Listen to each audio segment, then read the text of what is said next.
No, because I'll just be talking. Should I have one? Okay, it's fine. It's fine. We don't, yeah, let's leave it.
Good afternoon, everyone, and welcome to our very first webinar of the webinar series.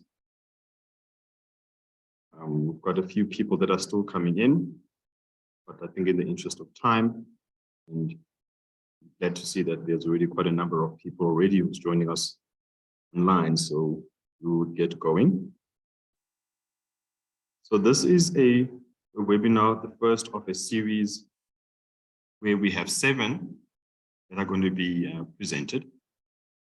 And it's following a very successful launch of the book, the Bt30 book, which happened in August on the 19th at Wits University and on the 20th in Soweto and Johannesburg. Both sites are pretty much the home of the Bt30 study.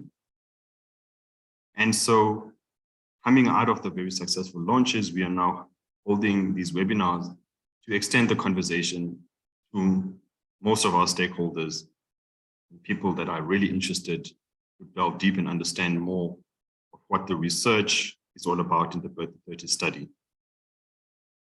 So, like I said, this is going to be a series that has 7 webinars, and we are happy to give you information that on the 20th already this month, the second of the webinars is going to be hosted, and we'll be giving you more information about that on our social media platforms as well as the Bt30 website.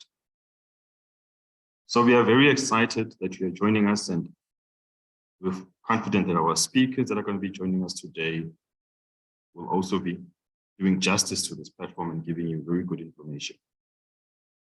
So without wasting further time, I'm going to introduce our speakers in the order of appearance in this webinar, and they'll tell you directly when they start what they're really going to be talking to you about. And so the first speaker is going to be Professor Shane Norris. And Professor Norris is a research professor at the Department of Pediatrics at Wits University. And he's also the director of the SAMRC, Developmental Pathways for Health Research Unit, as well as director of the Center of Excellence in Human Development.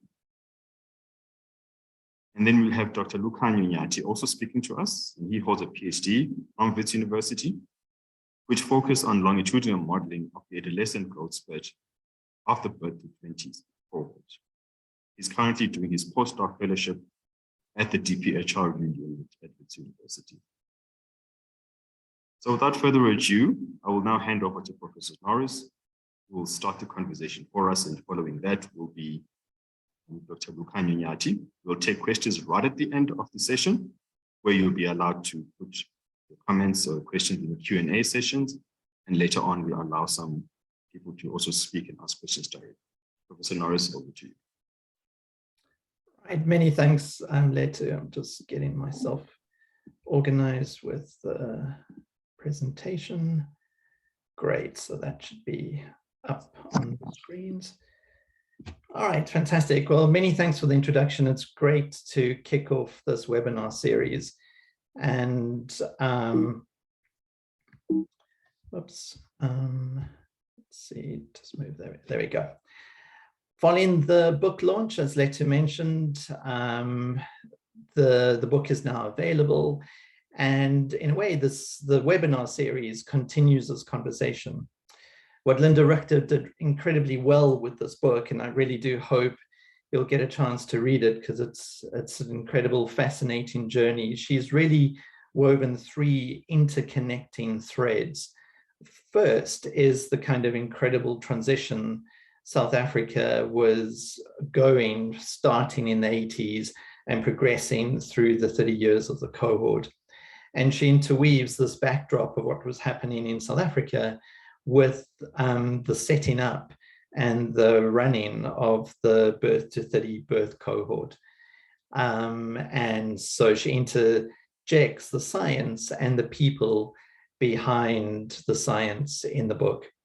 And using these same 3 threads, we'll continue that conversation in a lot more detail by thematic areas that emerged over the course of almost 3 decades from the study. So just to set the scene, back in the 80s, 1980s, and certainly very much during the course of the study from 1990 onwards, transition was a key word that was a focal point not only for the science, but clearly for what was happening in South Africa. And what we were seeing was significant improvements on one hand, and this is obviously the pre-HIV AIDS epidemic, that child mortality was coming down, decreasing across the continent, and particularly within South Africa. So with this decrease in child mortality, primarily driven by the decrease of infectious disease and better health access and greater urbanization, it was really trying to understand how this would impact child health and development. Within the period of the cohort to date, the 32 years that the study has been running, the phenomenal change we've all witnessed across the country over these years. With the release of Nelson Mandela in 1990, really heralded a very new age for South Africa and our progression to democracy. Within this period, there's been substantial change, not only in terms of policy, economic development, and the political landscape, but within that, the impact on people's and children's health and development has been profound. And in a way, this birth cohort, birth to 10 initially, then birth to 20, and now birth to 30, has been a remarkable study to have initiated at the eve of this transition and captured over a period of now 32 years what's been happening with the young people and their mothers over this time. So the cohort was colloquially known as Mandela's Children, as the cohort was recruited around Mandela's release from prison. It's a prospective cohort representing births that occurred in Johannesburg and Soweto. There was substantial formative work that was engaged by the scientific team in 1988 and 89, and the study launched with the recruitment of mothers and babies in 1990. To date, after 32 years, we're still in contact with about 63%. We've completed 22 data collection waves, with the most recent one completed just before COVID in 2019. We have 3 generations in this cohort: the original mothers that were recruited, the birth to 20 participant, the index child who are now adults, 32 years of age, and obviously the children they've had. In the beginning, it was a collective of scientists, primarily driven by Noel Cameron, Derek Yach, and Linda Richter, in the establishment of Birth to 10, thinking of driving the science, the rationale, and obviously the implementation of the study in those early years of Birth to 10. At that stage, within this context of transition, urbanization, understanding growth and development was at the forefront of the science. And in particular, growth, which is what we're going to be speaking to today, and body composition, was largely spearheaded by Noel Cameron. Noel was at the University of Witwatersrand at the time. He was the head of the Department of Anatomy, and he took a significant custodian role in the early years of Birth to 10 and the establishment of the longitudinal growth measurements. Fortunately, with every wave of data collected in Birth to 10 to 20 to 30, growth was at the central point, and those measurements were made, with more sophisticated additional measures coming online in due course. Around 1998, so the children were 8 years of age, Professor John Pettifor, who was head of pediatrics at the University of Witwatersrand, really wanted to understand in greater detail what would happen to not just growth, but bone mass, skeletal health, body composition over the adolescent period. And in essence, working with the Birth to 10 colleagues at that stage, and Noel Cameron in particular, set up what was a sub-cohort of Birth to 20 at that point, called the Bone Health Cohort. And in this more detailed sub-cohort, additional measures were collected annually to give a very granular longitudinal perspective of the adolescent period. And in essence, it is the most detailed longitudinal study on, certainly in South Africa, around bone health over the adolescent period. And from that, with Birth to 20 set in motion, the detail of the data you will see over the initial 20 years of the cohort. What was phenomenal is at this point in time, we started nesting significant number of postgraduate students.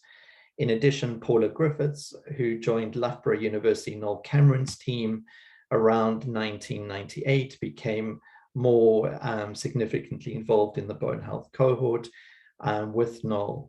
And together we established the cohort and supported, as you can see on the right, a significant number of students that transversed masters as well as PhDs, and actually several of them stayed to do both their masters and PhDs with us, working on this data set, exploring various aspects of growth, maturity, and body composition.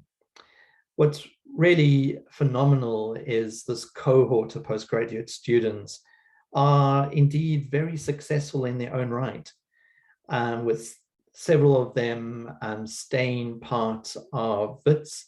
Lucanio Niati did his master's, his PhD, he's now doing his postdoc at WITS, and you'll hear more from his work when he did his PhD on this cohort. Alison Feely has moved to the UK and working with Public Health UK. Several colleagues have moved across to other universities within South Africa. Esnet at the South African Medical Research Council in Pretoria. Tabitha moved back to Kenya. Juliana in the School of Public Health, and so on and so forth. And so it's encouraging to see how this cohort of postgraduates have in their own right moved forward their careers with a strong anchoring and support within the academics and the data that Birth220 provided.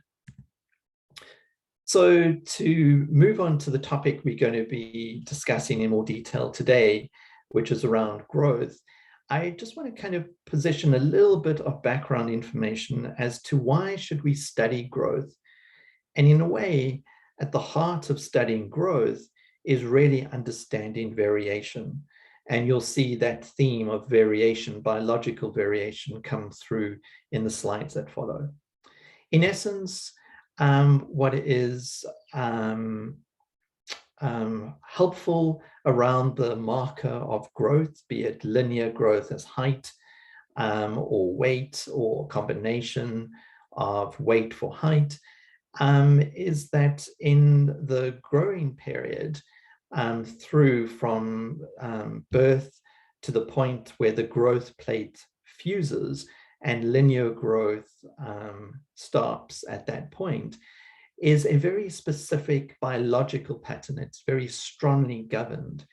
And we now understand that pattern. And if you see in this graph over here, on the y-axis, it's linear growth velocity. So that's how many centimeters are added per year. And obviously the x-axis is over time. And this is just illustrative. It's not definitive of any population, but just illustrative of timing and the velocity of growth. So as one expects, there's high velocity in the early postpartum phase as the infant grows to size, and then it kind of slows down, and then obviously picks up again during the adolescent growth spurt as the final growth spurt towards adult height, and then growth plates fuse. So within this biological process, many things can come into play and impact that trajectory, and in a sense, creates variation on population levels. And ultimately, our biology is balancing input, which is genetic potential. There's a genetic foundation to how growth cascades, but it's within context. And so the environment becomes critical influences of these biological processes over time, and the balance between genetic potential and environmental constraint. A fundamental milestone within the field was with the WHO growth standards, where they showed that if you remove the environmental constraints, so in more ideal, optimal environments, children will grow identically, doesn't matter where they are. And so it's really that kind of illustration of the susceptibility of growth and its processes to context. And it's helpful because we can use measurements of growth and the interpretation thereof in many ways that not only is helpful for the biologists to understand the process, to understand the mechanisms and the systems, but also helpful for public health, because growth as indicators of development can give us a sense on a population level how well we're doing based on several nutritional markers. So that could be, from stunting to underweight to malnourishment to overweight and obesity. So those kind of parameters come from the measurement of growth, as well as ways to then potentially intervene. So by understanding some of the public health nutrition burden on population level and understanding the biological process gives us opportunities whereby we can improve or optimize these trajectories. And a very classic example of this is the promotion of exclusive breastfeeding. So we know from good evidence that breastfeeding is an important nutritional exposure for early infant growth and development. By optimizing that, you get these better growth patterns, which also offsets other risk factors like obesity and so forth down the line. So in that sense, growth as a marker can be used by multiple disciplines to think of it in terms of biology, to think of it of the social construct, and think of it as nutrition, public health, intervention. And not surprising, growth has been a fundamental marker that has driven largely maternal and child health agenda policy for many decades. So let's move now to data from birth to 30. And we're going to start off with generation 1. This is the mothers, the group of moms that were enrolled in 1990 with their babies. We're not going to go much into detail in this cohort because they are a cohort in their own right, but one of the webinars down the road of the 7 will be providing much more detail around the aging of this cohort of women, independent of obviously the development of their children. So largely we're going to be focusing on generation 2. But just to give you a snapshot of some interesting data from the generation 1 is in 2003, it was the first time that birth to 30 measured the mothers very extensively with biomarkers and biological measurements. Within that data collection wave, we measured body mass index, which is height and weight. And with the BMI index, as adults, we could get a sense of where did they fit within terms of malnutrition indicators. So in 2003, these women, none of which were undernourished, so none of them fell below a cutoff that would indicate poor nutrition. As only about 22% were in the normal weight category. And as you can see in the orange and red, which is obese and morbid obese, the majority of women fell in those categories, over 50%. Their age at this stage was probably in the region of about late 30s. So kind of that the cusp of moving into middle agehood, these women were demonstrating a high level of being overweight and obesity. Unfortunately, that picture did not improve 10 years down the line.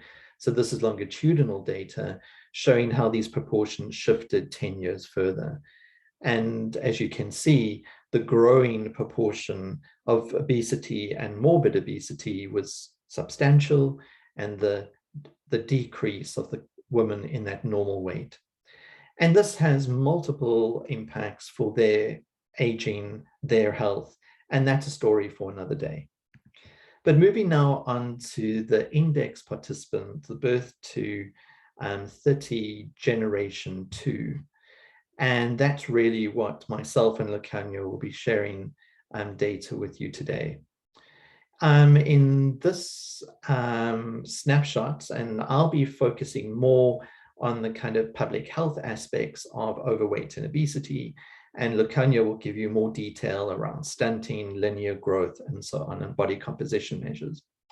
But using this phenomenal longitudinal data set over at least the first 20 odd years of the cohort, we were able to document the process of how the prevalence of overweight and obesity was shifting over time in females and males.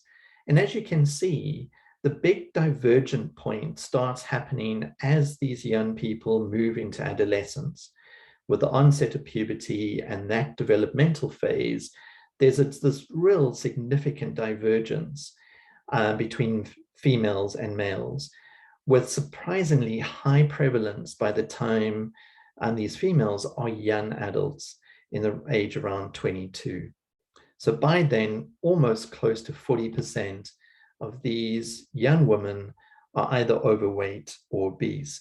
And that has significant public health ramifications. Further on, data not shown, but we start seeing almost a catch-up pattern in the males, but delayed. So it takes the men almost a kind of a further 9 years after this for that increase of overweight and obesity to start moving up and catching up with women. So that has really important aspects of potential drivers and patterns and understanding these kind of gender differences, which could impact intervention, development, and so forth. So with that data and the strength of birth to 30, which is really the longitudinality of a cohort study, is we can look at trajectories. And here's just to give you a snapshot of the type of modeling we have done over the years.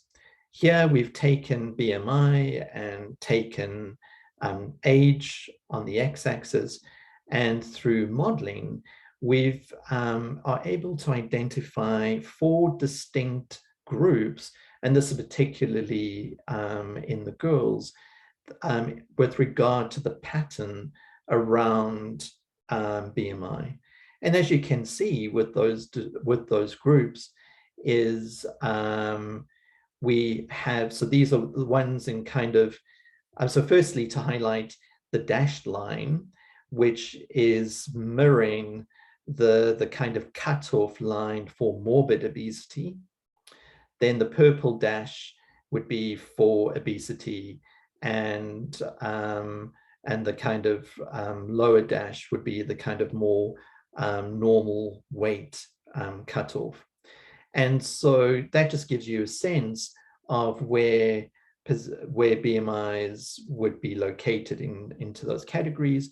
And you can see the 4 groups emerge. So we have a group that is low BMI, remains low. We have another group that remains low, but starts inching up a little bit later in adolescence. And then we've got this particular group that is high to begin with, but just keeps going higher and higher, and is almost tracking that morbid obesity. And these are kind of important because there are 2 things that emerge from this type of data.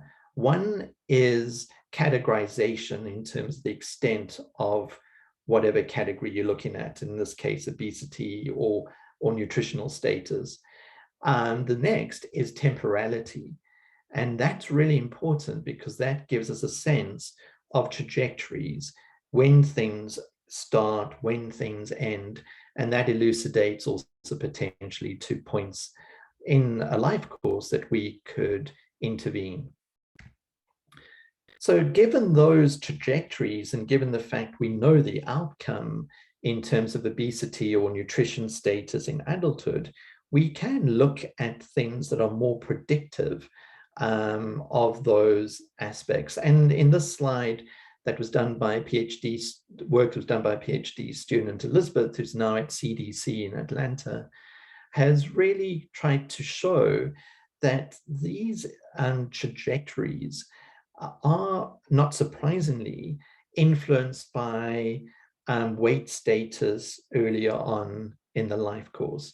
And particularly here, as you can see, the substantial odds ratios, if a child was overweight or obese in the earlier childhood period before puberty, that would significantly predict risk for obesity in later adolescence, early adulthood, and highly predictive in females, but still very highly predictive in males.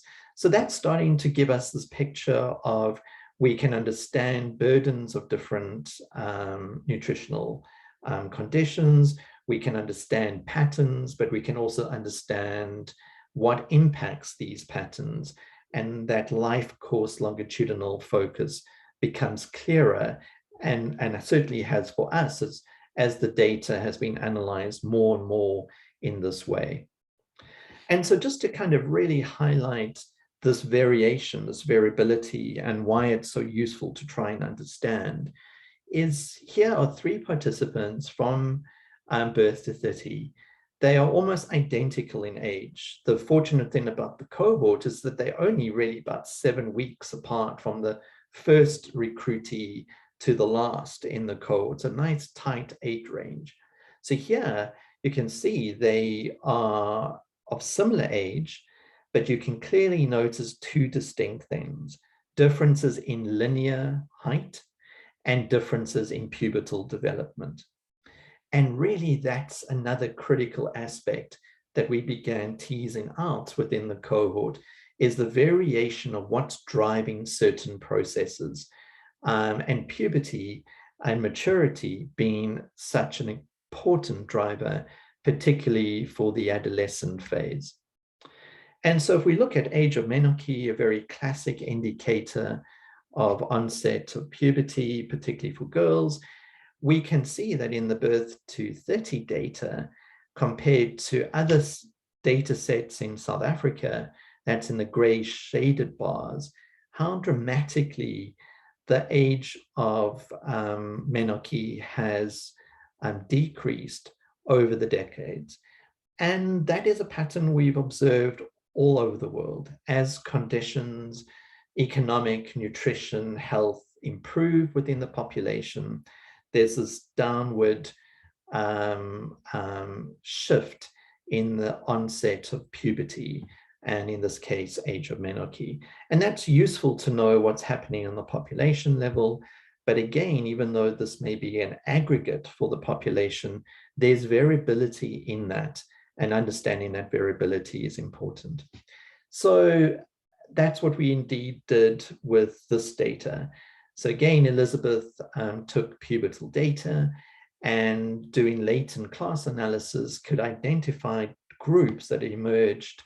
This is particularly for females, using 2 indicators, Tanner scoring for pubic hair development and Tanner scoring for breast development. So using that data over time, we could identify the different classes. That's important because these classes could show variability in the sense that we had individuals that started puberty earlier and progressed through puberty at different tempos. Understanding onset and tempo allows us then investigate the impact of that on other outcomes. Not only did we have pubertal data, but we're very fortunate to have one of the few data sets globally to have skeletal age maturity measured annually from 9 through to 20. Now using X-rays of the wrist gives us the ability to look at skeletal aging. And with that, opens up further understanding of what's happening with regard to maturity maturation on the skeletal, the kind of skeletal consequences of maturity over time. And here we have 4 groups. It's boys and girls stratified by white and black over time. This is just a bone score, but effectively, if you model that, you're getting from early onset of skeletal maturity to final stage where the bones fuse and linear growth stops. You can see the patterns almost look identical. So the biological drivers, the biological patterning is very similar, but the variation comes in with the tempo. So certainly from the girl's point of view, irrespective, white or black, the tempo is uniform, but much earlier than the boys. In the boys, we have further stratification where you can see black boys enter skeletal maturity later and they finish later compared to their white peers. But understanding these biological processes allows us to kind of understand the fascinating temporality or chronicity of the biology during adolescence and what that variation may mean for not only that stage, but for future health and development later on. Once we have these trajectories, like we did with the obesity outcomes, we could look at what's driving them. And we particularly wanted to look at early measures and how much they could predict. And so for boys and girls at age 5 and 8, we looked at height for age Z-scores and BMI Z-scores. And we wanted to understand what was the association with the different latent class categories for pubic hair development and breast development. And the numbers, the relative risk ratios in red just give you a sense of those that reach significance. But as you can see, in all cases, the category that's 3 or 4 is indicative of the category of individuals that went into puberty early and finished early. You can see that both linear growth and BMI, which is some mark of adiposity in childhood, were both positive drivers of shifting individuals into an earlier onset of puberty, and quite substantially so. Similarly, if we understand variation in puberty, how does that predict risk for conditions like obesity? And here we starting to see, even adjusting for earlier life factors, that if you go into puberty early, independent of your growth status prior to puberty, you're at a significant higher risk of adult obesity down the line. And these are important elements that birth to 30 can contribute in terms of our understanding of this interrelatedness between biological processes and then metabolic risk. So for this part, just to kind of summarize, I haven't shown you this data, but Lukanya will, but just to set the scene, is that South African children are on average shorter compared to the WHO growth standards.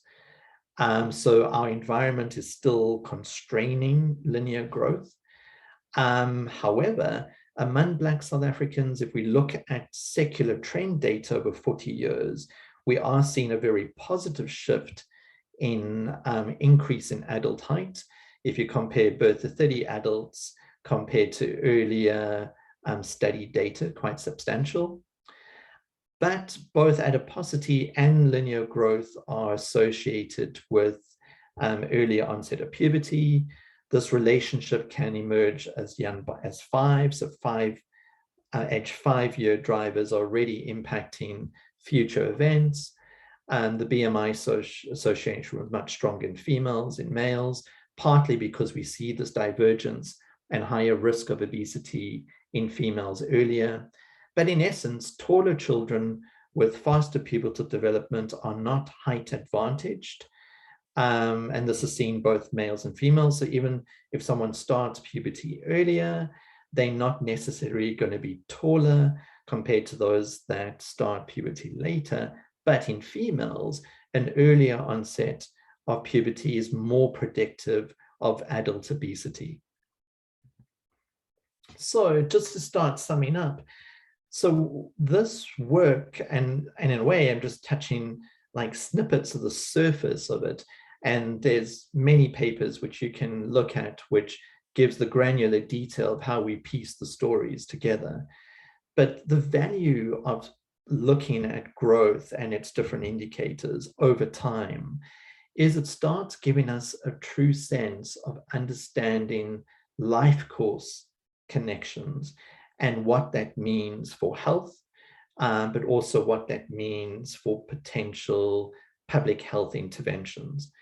And using this example, because it's such a clear classic example of the value of understanding the early life processes into adulthood, is that in the case for osteoporosis, which is a disease which in a sense erodes the architecture of bone that makes it brittle.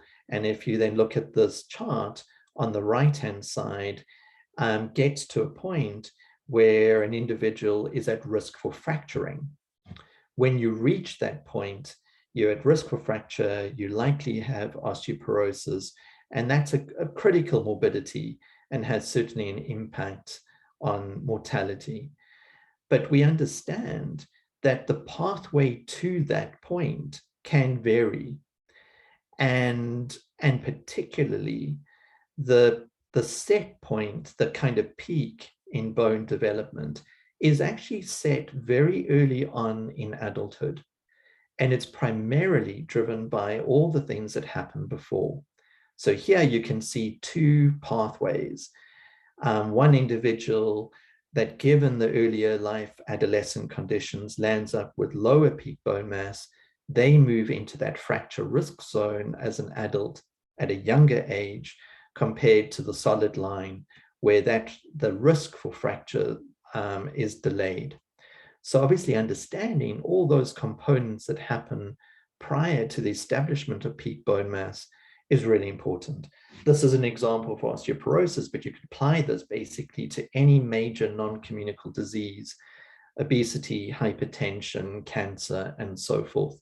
The early life biological formulation and development are critical in setting up risk. And as science has evolved in our own work, we know that it's not just from birth onwards, but actually there's many things that can actually impact prior to birth. And indeed, that's led to this concept of the first 1,000 days. And that's inclusive of not just infancy, but pregnancy as well. And even more so, we're starting to appreciate the preconception stage and how preconception with pregnancy, infancy sets up these trajectories. Now, birth to 30 was not a pregnancy cohort. It was a birth cohort, so we didn't have significant pregnancy data. However, much of what we've learned from birth to 30 has fueled new studies. For example, the Soweto first 1,000 days cohort, which focused very intensely on pregnancy and the infant period, in a way to try and take an account that developmental stage. So the beauty of birth to 30 is not only has it given us incredible context-rich longitudinal data that we can understand epidemiology and biology and so forth better, but it's also fueled new ideas, new studies that have kind of built onto the foundation that birth to 30 has provided. And in essence, that's kind of where I'd like to end my talk, is that in the take-home part of my learning as being part of the investigative team in birth to 30 is this life course approach is essential.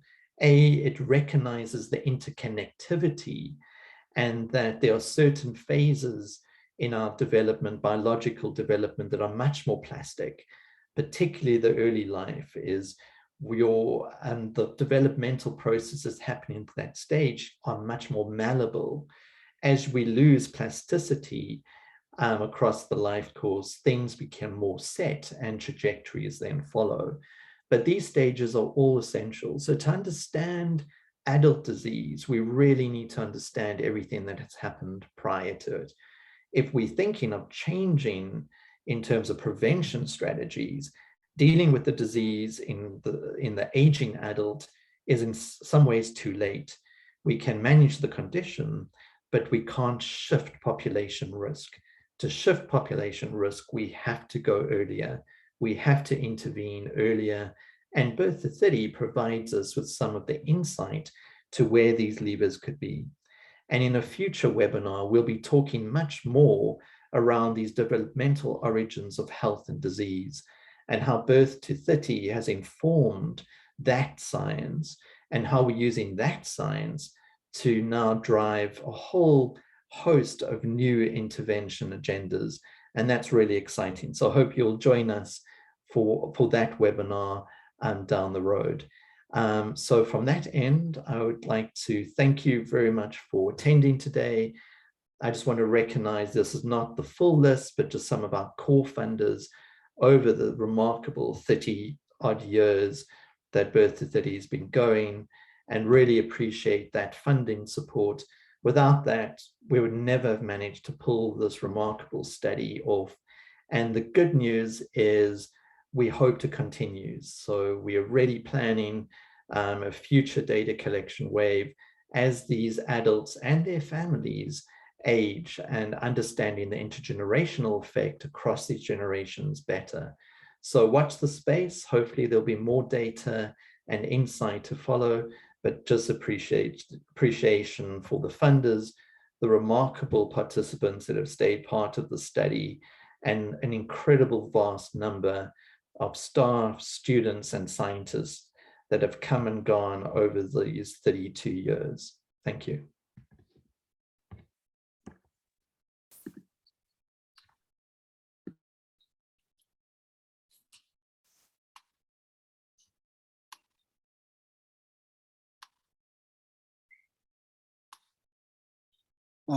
Thank you so much, Shane, for setting the scene so wonderfully. I hope that my screen is visible. Maybe somebody can just indicate. Yeah, all good. Oh, good. Thank you so much. I'm really excited to be part of this conversation, as Letu has said, about this very phenomenal study, which has really been an important part of our development. As you know, as individuals, as Shane has highlighted, many of us who have been part of the study as postgraduate students, and we're continuing to be part of the study in different aspects of our research. So just about my presentation, I'm going to cover, so Shane has laid the foundation about the cohort and the context in which growth was measured. I'm going to talk about, I'm going to give a little bit of a personal journey with Bt30, talk about also, I'm going to set the scene for my presentation about the importance of growth, and talk to, you know, the double burden of malnutrition, focusing specifically on linear growth, and also what we have learned from our data. And I'm going to be citing some of the studies that I have done in the Bt30 study. Now, just a little bit about myself and my involvement with the Bt30, not Bt20, Bt30 study. You'll forgive me, I was part of it when it was Bt20. Now I need to get used to the fact that it is Bt30. And that's how long it has been with this particular study. So my experience with, firstly, just the subject of human growth and development was under Professor Noel Cameron, who was one of the co-founders of the study. He taught me in my human biology class, and you know, I didn't know anything about the study at that particular time, and I went on to work in a different environment in a neuroscience lab, and you know, in this research program called the Movement Disorders Research Program under Professor James Tamlet. And I was doing really interesting work. And you know, if there are two things, one of two things, you know, the brain is one of the two things which is really exciting and interesting to me. But my first love and first interest is in child development. So after learning about the study, which was Bt30 at the particular time, I then resigned in my position working at the Movement Disorders Research Program, and I went and volunteered at the Bt30, and that's where I met Shane for the very first time. And I was involved, just in work, data archiving work at Bt30. And I think at that particular time, we were preparing to move into bigger offices. And I was involved with archiving some of the questionnaires that have been undertaken or have been administered to the participants. And in fact, that's one of the first lessons or first things that struck me about Bt20 or Bt30 rather. And so one of the biggest takes for me personally was being involved in that data management. And that has actually become a very big part of my life, because coming back to the unit many years later, after having left to, I think it was mineral metabolism at that time, the unit that was running the study, I came back and I became involved as a data scientist, working around data management in the unit, including the Bt30 study. And one of the things that I noted while I was doing the archiving of the data was how many of the participants did not have their fathers, who had absent fathers in their lives. And, and this is interesting because, currently my postdoctoral work, I've sort of come full circle, because my postdoctoral work is now around this whole issue around fathers and the biology of fathers and how it influences child growth. But that's not what we're going to be discussing today. We're going to be discussing some of my, some of the papers or some of the results that I got through my work in the, doing the PhD with the Bt30 study. And I'm going to contextualize it with these two quotations. And the first one is from the Progress of Nations report in 2000, which says that the success the world has had in protecting children's rights and realizing human potential is captured far more in bone than in concrete or steel, far more tellingly in the height of children than in that of skyscrapers, of growth and measuring child growth in telling us about the environment. And the second one is this title of a paper by James Turner, which really highlights growth as a mirror of the conditions in society. And that really speaks to the malleability of growth that Sean was talking about, of growth to the environment. And in this concept that we call plasticity or developmental plasticity. Now, the importance of the environment, we know from in general from research that a huge amount of the differences in population differences in growth are as a result of differences in environment. For example, we know that 40% of children under the age of 5 in sub-Saharan Africa are stunted. And we find the highest prevalence of stunting in countries that are called that are classified as low and middle income countries. And the prevalence of stunting in Africa has been stagnant since 1990, meaning that there's been very little change in the drop or in the prevalence of stunting in Africa. And this is demonstrated by this graph that we're seeing here. As you can see, Africa is the one pointed, if I can just maybe use a laser pointer here, is the one in red. And you can compare it to other developing countries. For example, the purple line shows other developing countries. And as you can see that there's been a drop in the prevalence of stunting in many developing countries. But that drop has been very slow in African countries. Now, zooming a little bit more into South Africa.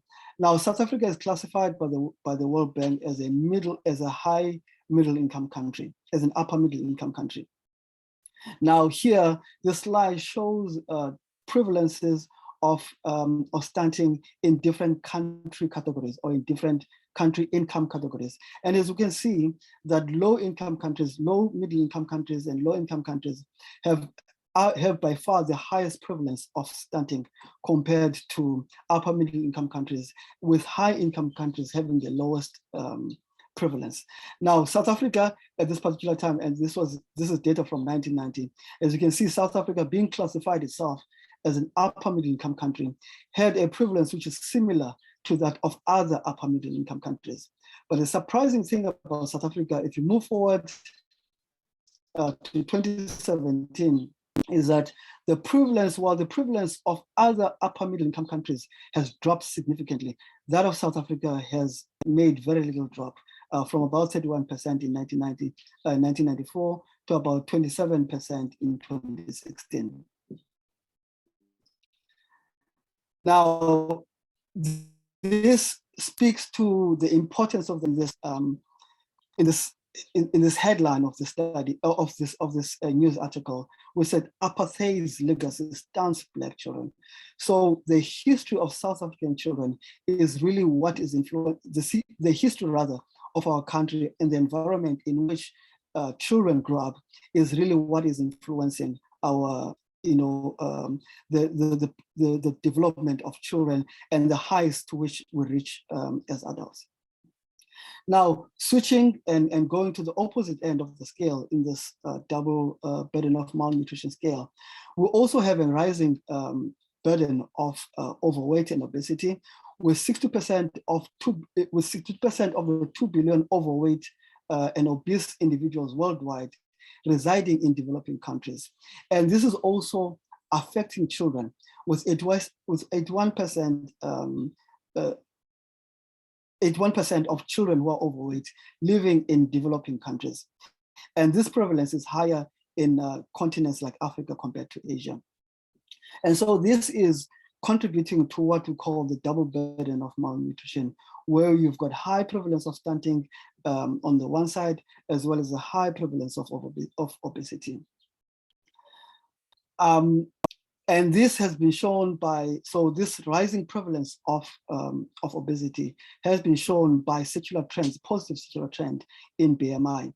And the data that we have in Bt30, which is looking at individuals through the life course, so as Professor Norris has explained, so we've been looking at individuals from when they were born up to now when they're adults. So, through this developmental life course, we're able to use this data to help us to understand the biology and factors that contribute to this rise, for example, in factors like BMI, as well as to factors that contribute to poor linear growth leading to stunting. Okay, I'm gonna skip this slide because I can see that the percentages do not show, but what this was really showing is the fact that, in 1975, the prevalence of overweight and obesity was quite low if you focus on South Africa. I mean, it's in the green zone, which is around 24%, that's a figure, but now we're sitting at around over 50% in terms of overweight or obese.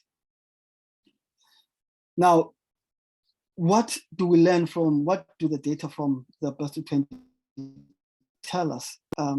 Now, as Professor Shane Norris mentioned, that there is something called secular change. There's a positive secular change in growth. Now, we've established that, there is a positive secular change. However, this is not enough to help children to reach their full potential. And we can show this positive secular change when we compare data from 1981 in Soweto and to that of Bt30 children who were born, or when they were children, who were born in 1990. So if you compare between the ages of 8 to 14, so this is data from Wagstaff, 1987, and this is data from our study, Bt30. Sorry, the blue is Bt30 and the red is the Wagstaff, the Soweto 1981 cohort, which was followed up for some time. Now we can see that clearly there are differences. There's some level of improvement and in growth between the two periods, with birth to 20 children being slightly taller or around 10 centimeters when you reach the age of 14 compared to the Soweto, to the older Soweto cohort. Now, when it comes to, but as I said, this secular change is not enough because we can still see high levels of deficit in height. And this is data from birth to 20. What we have here, so what I've done here is to compare the heights of individuals from the birth to 20 cohort, the mean heights compared to the mean of the WHO references.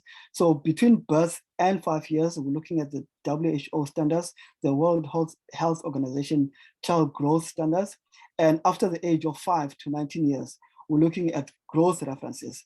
So we are comparing to that international standard. And we can clearly see that from about birth to all the way to about age of 19 years, we can see particularly among Black children who are largely from Soweto, we can see that there is an increasing deficit in height compared to the WHO references. And this deficit was much greater in boys compared to girls. And here we've got data for white children in South Africa who clearly have got a much better deficit compared to the WHO references and standards compared to Black children. And this really speaks to the environment that these two groups or these two populations grow up under. And it's not really, there's little influence of genetics in these patterns. And it is largely around the environment and the influence of the environment. Now, this understandably leads to a higher prevalence of stunting among Black children. So the solid bars here in the slide are Black children, while the patterns are white children, and the red, they represent the boys, while the black, they represent the girls. And you can see clearly that by the age of 2 years, there was a significantly higher prevalence of stunting among Black participants of the cohort compared to their white counterparts. So this is Black males compared to white males, and this is Black females compared to white females, and the prevalence was much lower in females compared to males. Now, some of the other analysis that we performed on this analysis was to generate what we call centiles, and this really give us an idea of the patterns of growth and how growth characteristics are distributed through the life course.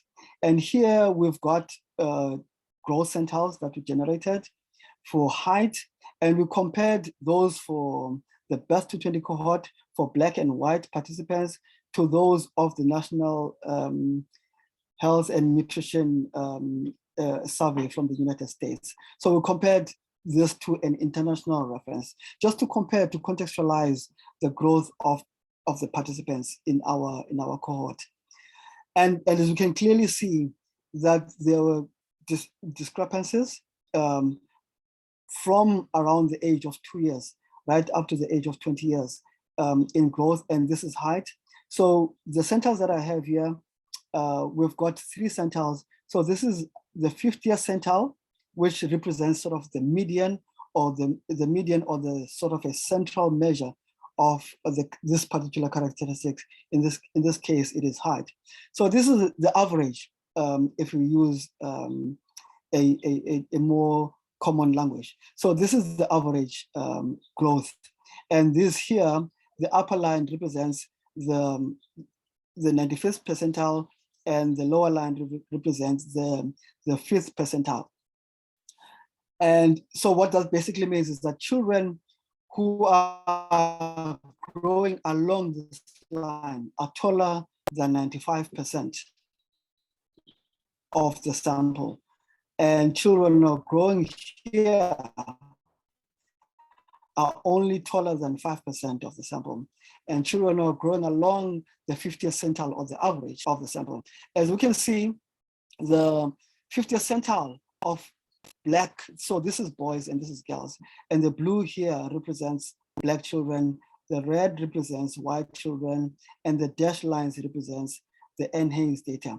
As we can see here, the 50th centile of Black children is much lower than that of the international reference, as well as that of white children in South Africa.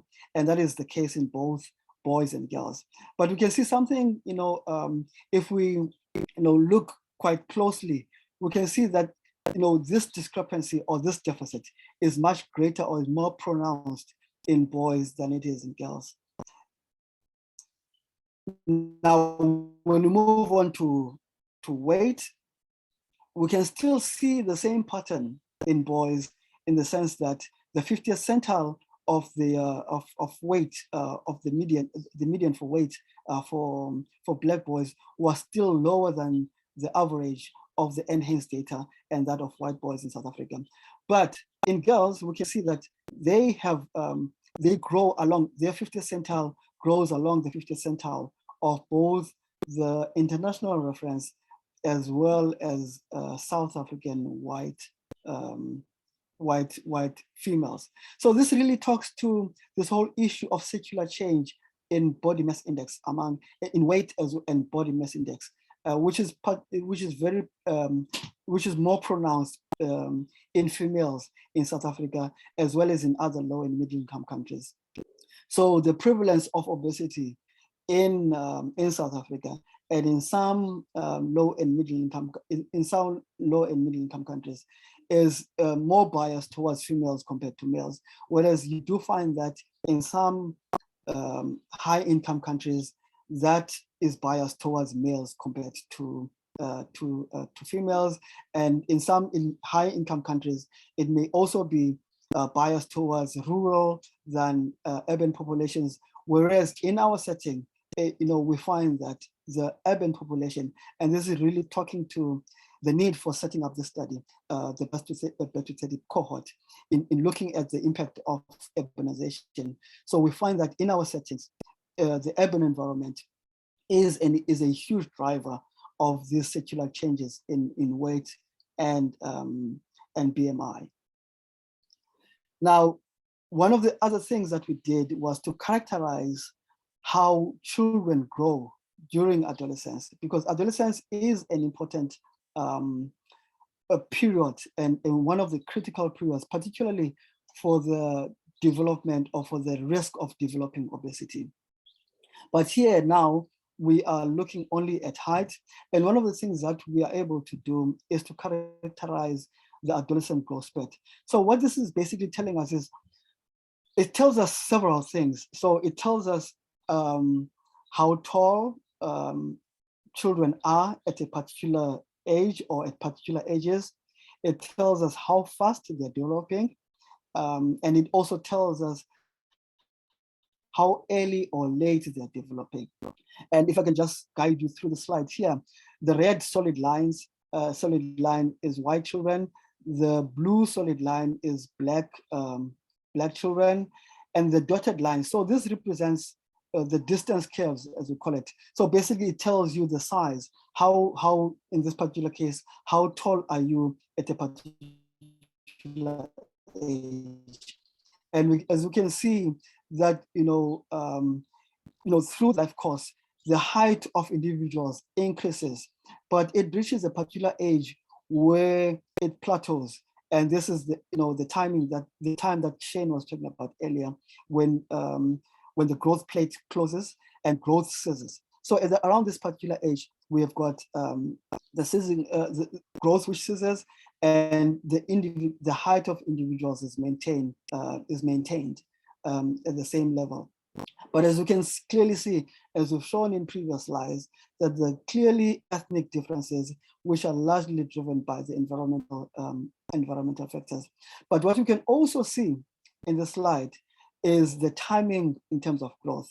So in this particular slide, for example, so if I just cast your mind back to one of the slides, I don't have it here, but one of the slides that Professor Norris showed was the differences in skeletal maturity, which showed, for example, that females had a similar pattern, both Black and white females had a similar pattern in skeletal maturity, but there was a difference between Black and white boys in that Black boys had a delay in skeletal maturity compared to white boys. And we see a similar pattern here. There's about an eight month difference in the attainment of age of peak height velocity between Black boys or Black males and white males. And as you can see, the peak velocity, there are also differences in the that is attained at peak height velocity is much greater among white individuals compared to differences in height. So, you know, and part of what we're able to do is in the study, as Professor Norris mentioned earlier, we're able to look to understand what are the implications of this. I'm not going to be presenting about that, but this has got implications. You know, the timing of your adolescent growth spurt is associated with outcomes or health outcomes at in adulthood, but it is also influenced by the growth patterns in early life. Now, as you can see, as I've highlighted, that there were significant differences between males, but as you can see here among females, there were very small differences. In fact, what you see is we did show that there was about a 3-month advance growth among Black females compared to white females, but there are slight differences in the peak of height velocity, and there were, even though they were significant, but the differences in actual height at different ages were much smaller in females compared to males. This slide here shows, now this is among the first studies to characterize the adolescent growth spurt for BMI. So, and this helps us to really understand the biology of body mass index through adolescence. And as you can see here again, is, you know, the red lines represent black males city, or the dashes for white and Black males. And here, a similar picture, we've got Black females, and this is the distance curve, which represents the actual BMI or the actual size in BMI. And this is the velocity curve, which represents how fast they're developing or how fast they're accruing body mass index during adolescence. As we can clearly see here, the pattern is similar for height in the sense that, you know, we still demonstrate a much lower accrual of BMI among Black males compared to white females, with white males having a higher velocity. But, you know, the timing of their development is more or less similar in terms of BMI. And if you can maybe if I can take you back a slide earlier, you can see that the growth in BMI happens a little bit later than that of height, so closer to the age of 15. But with females, again, we still see that the pattern is, the timing of the BMI accrual is more or less similar, but we do see a difference in the velocity between Black and white females, with now Black females having a higher velocity, higher growth velocity or peak velocity compared to white females. And there is also a difference in size. Now, and again, this speaks to this concept of nutritional transition, which is particularly evident in the settings in which in settings like Soweto, where the majority of birth to 20 children, or birth to 30 participants come from. Now, one of the interesting things also about this slide, so if I take you back to this slide about height, I did mention that at a particular age, you reach a plateau, meaning beyond this age, your height does not change, or it changes very little or very little. But in the next slide, with height, with BMI, and this is particularly more pronounced in Black females, you've got another period where the velocity picks up, as you can see here in this velocity curve. So it goes down at some stage during adolescence, but then in a period called early adulthood, which is also being recognized as a critical period for development of obesity, we experience, which happens in both Black and white females, but much more pronounced in Black females. We're experiencing this acceleration in terms of BMI accrual. And we really need to understand the factors that contribute to this, because this is part of the drivers of the obesity epidemic in our settings. Now, BMI is an important measure, but BMI it does not separate between different components which form it, such as bone mineral content, fat mass, as well as muscle mass. So part of what we're also trying to do, is to understand how this change and how they develop through the life course in adolescence. And we have analyzed some data looking at the bone health cohort, which Professor Norris mentioned earlier, looking at how bone mineral content, fat mass, as well as fat-free soft tissue mass change during adolescence. And we have plotted this in relation to chronological age, meaning how old the participants are, as well as in relation to age of peak height velocity. And age of peak height velocity really gives us a sense of how this develops in relation to puberty, or the timing of puberty.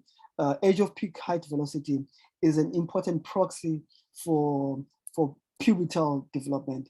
And as Professor Norris mentioned earlier, puberty is an important event in the life course, because during that period, there are many biological changes which happen, and these biological changes can contribute to an increased risk of obesity. So what you see here clearly is differences in bone mineral content. So we're looking here at sex differences. So this is between males and females, and this is among Black participants in the cohort. And with the blue representing males and the red representing females. Again, the solid line represents the distance curves or the size at a particular age, and the dash curves represent the velocity, meaning how fast are they developing. And these straight vertical lines represent the timing, meaning at what age did a particular group reach peak height peak velocity for that particular measurement. So peak bone mineral content velocity is what we're looking at here. And as you can see, it happens really around the time of age of puberty.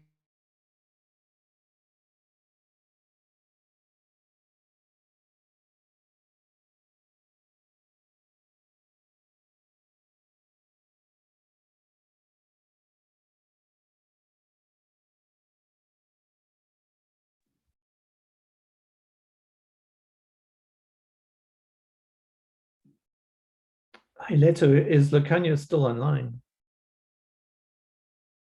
As well. And we can see clear differences Lacania, sorry. in fat mass development. So you're just breaking up. Maybe just switch off your camera just to improve the bandwidth. Yeah. Okay. All right. We'll do that. Does it sound better? Yeah, can you just indicate? Is it better? Yes. Okay, thank you so much. All right. So as I continue, again, this speaks to this whole issue of in terms of the differences of, so we can see clear differences between males and females, and we can see clearly that males are more affected by obesity during adolescence compared to males. And if you can just cast your mind back to the slide that Professor Norris showed, where during adolescence you've got a higher prevalence of overweight and obesity among females compared to males, and we can clearly see that it is it's driven by differences in fat mass. Because in the next slide,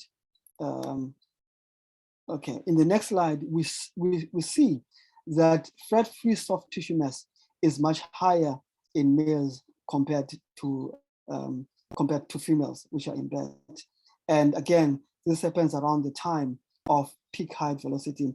And these are important because they really give us insight into the biology, because we're able to relate growth in this particular period in terms of body composition, and we're also able to relate it to the timing of puberty to try and understand what happens around the time of puberty in terms of soft tissue or body composition accrual. Now, as I come to the end of my presentation, this is, the conclusion that we can reach from this is that, like I said earlier, we show some positive secular trend, which is in contrast to what other studies have shown, where they showed that there was no secular trend, and others actually showed that there was a negative secular trend. We show that there's a positive secular trend, but there is a need for more improvement in linear growth, by improving the environment or the early life environment in which children grow up. We can also see that the interaction between environment and biology during adolescence, it creates this obesogenic environment, which leads to an increased risk of obesity, particularly among females in this particular period. But in terms of data, one of the important learnings, so in terms of longitudinal data, the important thing about longitudinal data is that it can help us to identify trajectories, and a particular trajectory that individuals take to reach a particular size.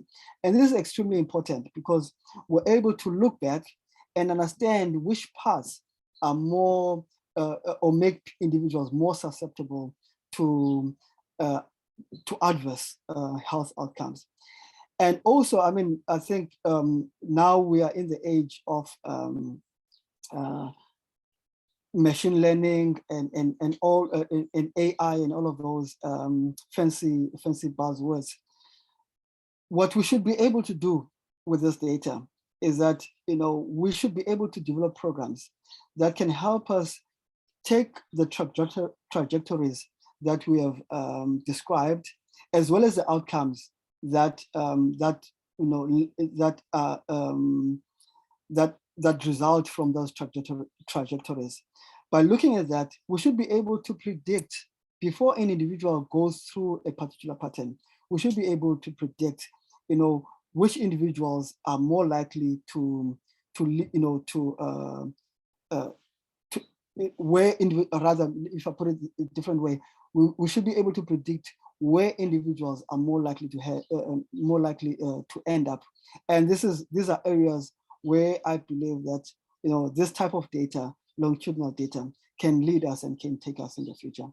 So that's the end of my presentation, and I'm going to hand back to Letu for questions and for managing that session. Thank you so much. Thank you very much, Dr. Nyati, and thank you very much, Professor Norris.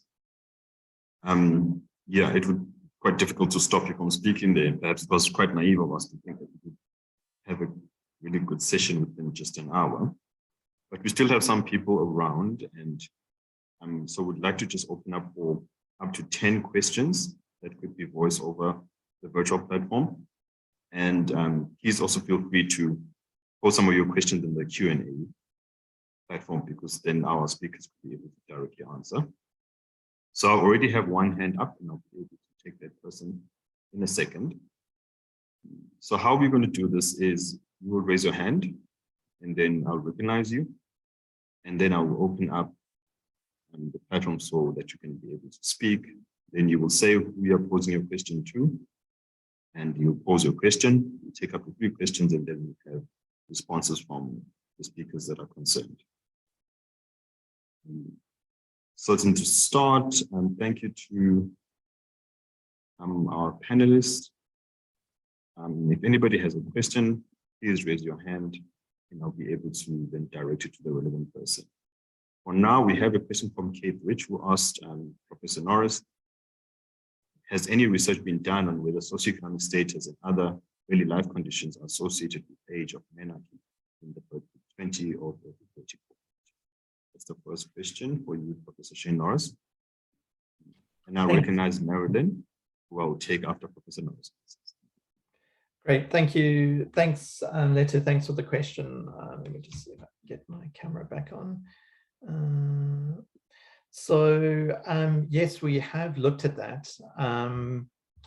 And so part of a forthcoming webinar where we're looking at early life factors and how these early life factors drive later events. So puberty is quite interesting.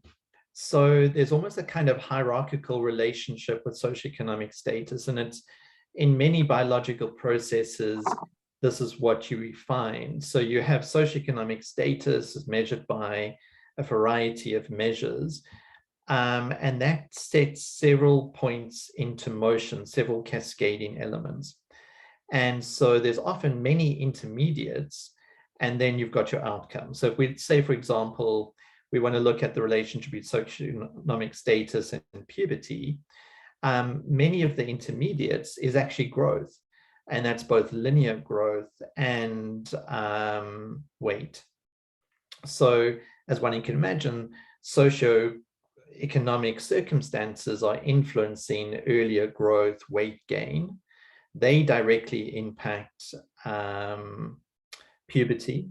And so you're finding that socioeconomics are having often these combined effects with sometimes direct effect and sometimes, and most often actually, indirect effects. So we have looked at that. There are some papers published on that topic. On the Birth to 30, so it's Birth to 30, so it's Bt30.org. You'll find our full publication list, and we've examined drivers of puberty. Thanks. Thank you, Professor Norris. So, Marilyn, we've enabled you to speak. If you could go ahead and pose your question. Hi, my name is Marilyn Adden. I'm a neuropsychologist and a neurodevelopmental psychologist, and I'm particularly interested in the effect of contraceptives in young women, from teenage years upwards, and whether this has been looked at in terms of the effect on weight increase and BMI increase, because I'm not quite sure at what age most clinics start making these contraceptives available to girls, and what type of contraceptives they are, and because most of them are hormonal in some way or other, whether that affects their weight. Thanks. Excellent. Thanks, Marilyn. I'll quickly jump in there. Fantastic question. You're 100% right. The relationship, particularly around hormonal contraceptives, particularly in a period such as adolescent development, where hormones are driving the biological processes of development, is a really interesting question. Unfortunately, we've not looked at that yet in the data that we've collected. So it's a really good question. We certainly did examine quite early on, from around age 12, in the bigger cohort and a little bit earlier in the bone health cohort, aspects of contraceptive use. These were self-reported measures, and we got some sense of what methods of contraception they were using. I'm not sure about the granularity, but certainly one would imagine one probably could classify if it was a contraceptive that was a hormonally driven or not. So yeah, good question. And so we haven't looked at it, but certainly potentially could be looked at in the data.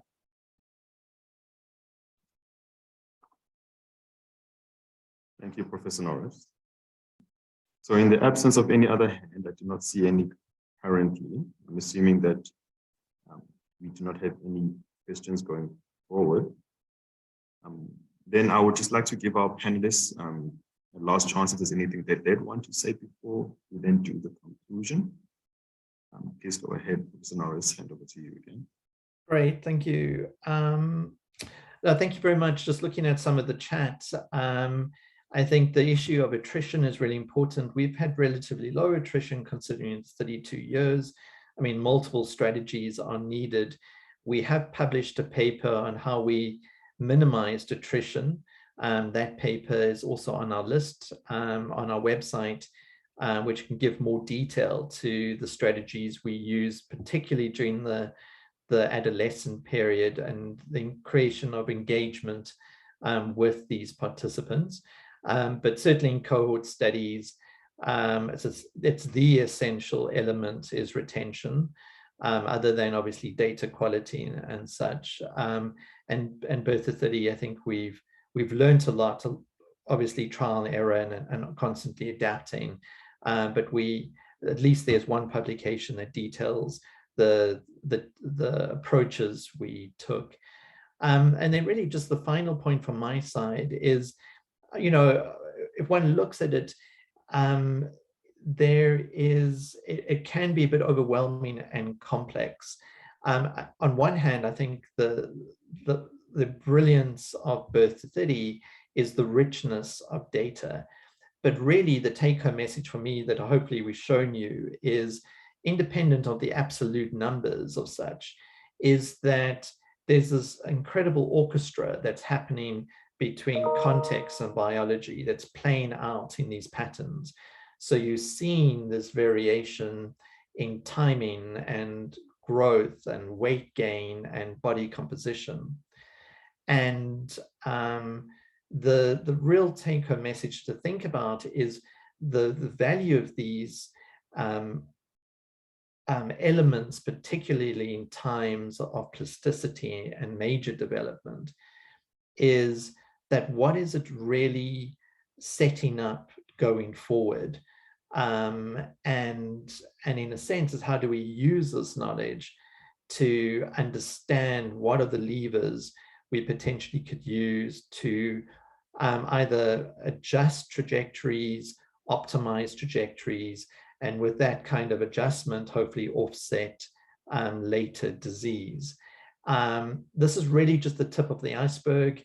We're certainly doing much more granular analyses, but it's very clear to me that much of this, the processes and the patterns that we see in the kind of growth, not just because it's connection with absolute height or weight or such, but as an indicator of a biological process, how that relates to kind of NCD risk, mental health, and so forth. And obviously human capital outcomes, which we haven't spoken about, but Linda Richter will definitely touch on in subsequent webinars, is how some of the biological processes and what influences biology influences human capital outcomes later on in life. So it is complex, but it's incredible that through this type of study, we can start making sense of it and understanding this life course. So just, again, thanks for your attention and joining us today. Thank you, Prof. Dr. Nyati, any parting comments on your side? No, I think Shane said it all. Thank you so much for attending and for listening. See you in the next one. Great. So I think as we draw to a close, mine then would be just to thank everyone once again. for sticking it through and giving us an extra 30 minutes, I see.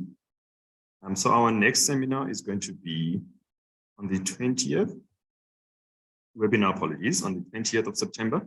And you're already at liberty to register for that one. And again, you'll be able to find the information on our social media pages, the COE Human Development website, as well as the Bt30 study website. And these are really the addresses where you can find us. For social media, it's just simply at Bt30 cohort across Twitter, Facebook, and Instagram.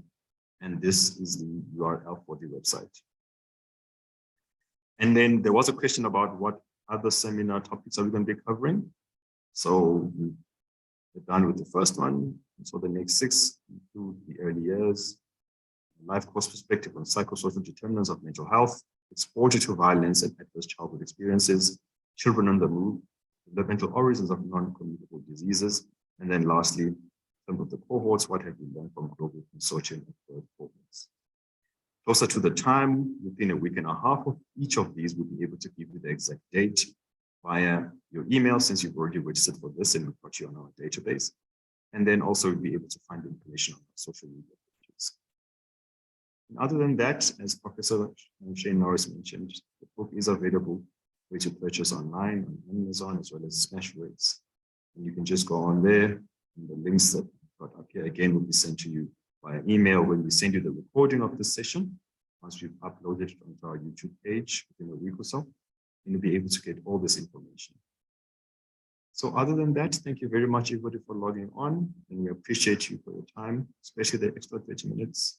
And we look forward to connecting with you in our next session. And we'll end it.